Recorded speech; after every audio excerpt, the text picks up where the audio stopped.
Hi, my name is Brett Ryan. I'm the CEO of Focus on the Family Australia, and the Tools Down community has invited me to come and speak with you. Unfortunately, I was supposed to come and speak to you a couple of weeks ago, but due to the coronavirus, things didn't turn out that way. And I'm so disappointed because I'd love to meet you face to face, but we're doing the next best thing. And they've actually asked me to speak about when things go wrong in relationships. And I'm going to do this in three parts. One is about restarting your marriage, maybe resetting your marriage, and how you can help someone who is going through a difficult time. Focus on the Family is all about making Christ known by strengthening relationships and Australian families. And we do that in a variety of ways. One of the things we do is a radio work. And many people say, hey, is that what you really look like? It's not how I pictured. Unfortunately, this is what I was born with. But the other things we do is we have a web page at families.org.au. We have a YouTube page. We have Facebook. There's a variety of different things. And if you'd like to receive a weekly tip, you can sign up at our for a newsletter via our website at families.org.au. But what I'd like to talk to you about today is when things go wrong in relationships. And as I said, I'm going to put this in three parts. So the first thing is just knowing that whenever there are two or more people together, there's always going to be potential for conflict, misunderstanding, and miscommunication. You were born differently, and when you get married, you have been brought up in one tribe and your wife has been brought up in another tribe, and sometimes it can lead to tribal warfare. And understanding that this is going to happen is one part of the equation, but there are no perfect marriages. We are imperfect beings. And I don't know about where your faith journey is, and we are so glad that you're tuning in. And whether you've got a faith or not, the things I'm going to be sharing with you are going to be very practical. But for those who have got a faith, I'm going to be applying God's word. It's a few verses along the way that will help us navigate how we can do relationships well. This time of our lives, we are being thrust together, and it's going to actually potentially compound some of the issues that you may have had some problems in the past, and it's going to make you a little bit more strained. The scriptures are very aware of this. There's a book of the book of James. It actually says in James chapter 4, it says, what causes fights and quarrels among you? Don't they come from your desires that come and battle within you? You want something, but you don't get it, so you quarrel and you fight. That's inevitable. We have an expectation from our wife, from you. Your spouse is going to have an expectation of you. And unfortunately, when those expectations are not met, it can lead to this tension. It can lead to quarrels. It can lead to fights. But a healthy marriage isn't the absence of conflict. It's how you resolve the conflict. And I'm going to be talking about maybe some of the issues about some of the things, how you can restart. But recognizing, as I said before, your family of origin has a very big part to play. And you were brought up in an environment which is not obviously going to be perfect, but that's what you're used to. How you manage your finances, how mum and dad communicated, how they handled the conflict, how they handled stress, how they parented you, how they showed examples of a work ethic, and how they actually experienced their faith. And you glean those things, and you might have said things like, I'll never be like my father, I'll never be like my mother. But unless you make an intentional decision to do something differently, you tend to default to the things that you're familiar with. And knowing that that family of origin has a very big part to play, recognizing it and actually making a decision, particularly between you and your spouse. And I hopefully encourage you to allow your wife to listen to this. This is not just for the Tools Down community for men. This is for the Tools Down community for everyone. And hopefully this will be a blessing to you. Looking at some of the problems or the types of problems in many marriages, some of the things that we are going to have with a marriage problem is sometimes you can have a disappointing marriage. It means that you had an expectation and it wasn't quite right. Then you can have a difficult marriage, and the difficult marriages may be because of finances, maybe because of circumstances, maybe because of maybe a blended family, or that you have got a step family, whatever it is. And then you can have another problem, which is like a destructive family or destructive marriage. And hopefully that's not your case. But those between the disappointing and a difficult marriage doesn't mean it's impossible to improve. And even a destructive marriage can actually improve, but both parties have to be willing to do the hard yards. They have to be willing to work on their backyard, so to speak, because we can start pointing the finger and say, you are like this and you are like that. And it's not always the case. I would encourage you to look after you. That's the only one you can control. You could do everything perfectly, and yet your spouse may not receive it. It takes both of you to work on your relationship equally. And when there are problems, you need to address them equally. And when there are issues, you've got to address them equally. And so here are just a few things, and it's by no means exhaustive, about how you can restart your marriage. So a couple of things you could do. One is you got to right size your expectations. Sometimes we have our expectations that once we get married, everything's going to be perfect. It's going to, he's always or she's always, we're going to have romance all the time. We're going to have fun and laughter. We're going to have intimacy all the time, no interruptions. Everything's going to be just rosy. That's living in la la land. You really need to right size your expectations.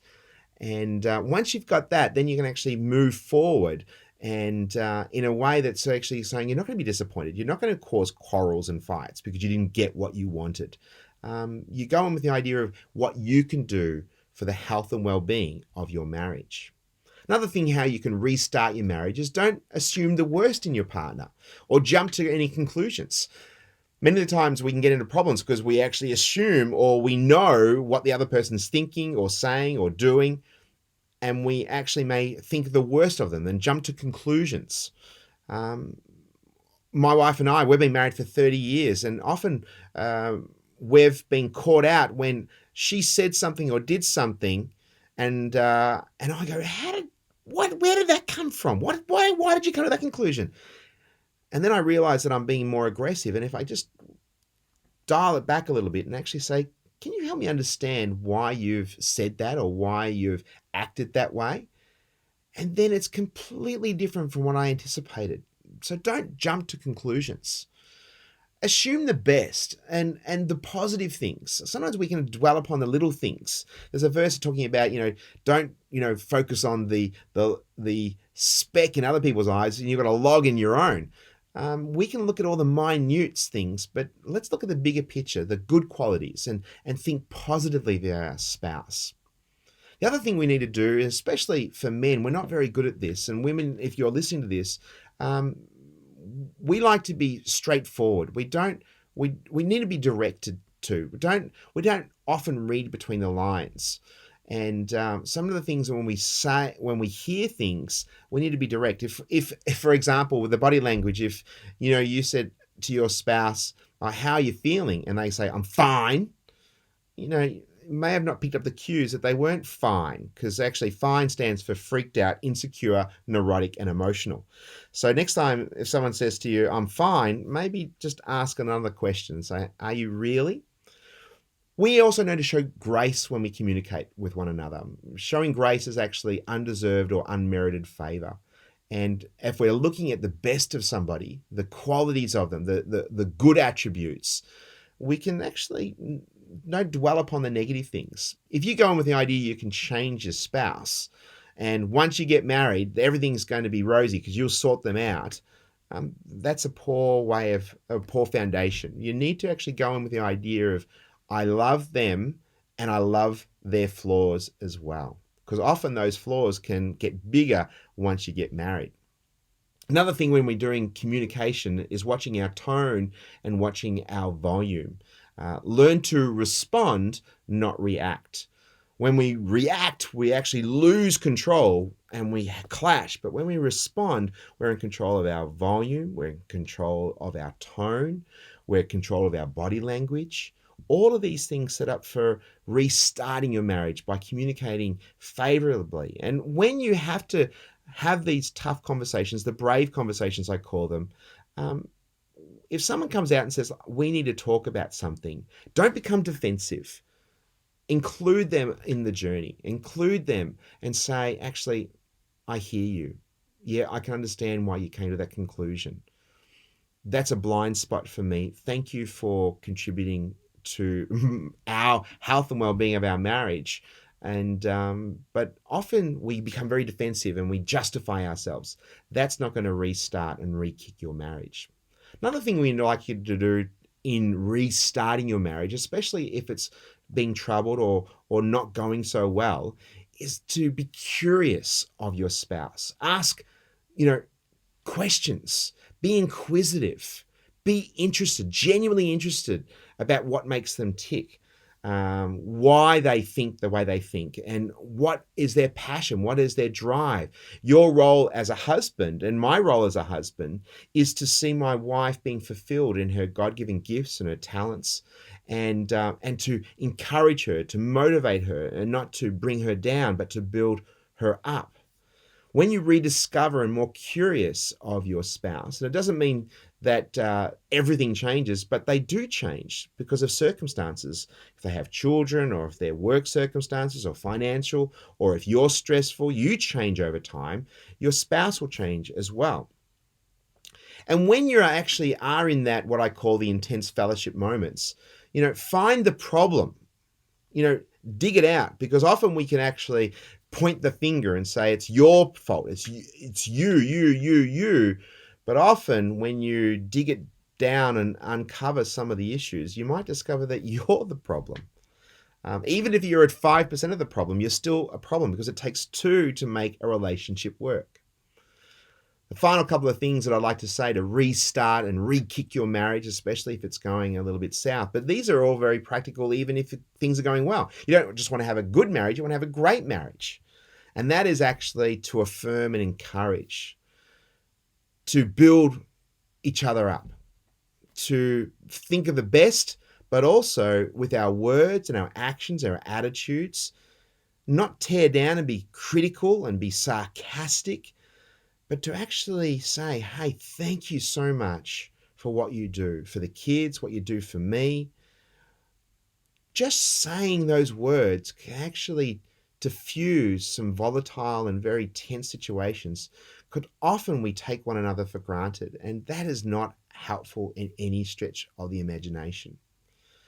And one of the things that I'm going to leave with you is, and I can call it, a lot of people call about foreplay. I would say it's called chore play, which means helping around the house, doing chores, sharing the workload. That is actually quite a very affirming attitude and an aspect to your relationship. If you help around the house, doing things with a kid, getting out the vacuum cleaner, it could be, and as I said, it could be the foreplay that starts. And, foreplay doesn't start in the bedroom. It starts in the kitchen. It's doing those things around the house and to help one another and to share the workload. And those little things can be really, really helpful. I'll leave you with this scripture. It says, let us do all we can to live in peace, and let us work hard to build one another. It takes work. It takes effort to make a relationship work. And it's not always smooth sailing. It's not always chocolates and roses. It takes work, and there's going to be ups and there's going to be downs. But if you're willing to do the hard yards and work together, it could actually strengthen your relationship. And especially at this time when we're confined together and not able to do all the things, and we're not actually going out for dinner or going out to a movie or going out to sporting events and not even going to church. But may this be a time where you as a couple get drawn closer together as in your relationship, in your marriage. And remember, your kids are watching, and they love it when their mum and dad are in love. It's the best gift you can give to your kids. And as I said, may this be a time when you're drawn closer together as a couple, but may you draw closer together in your relationship. If we at Focus on the Family can be of any service to you, do not hesitate to contact us at families.org.au. God bless, and I'll look forward to catching you next time when we talk about, the resetting your marriage when things aren't going so well. God bless.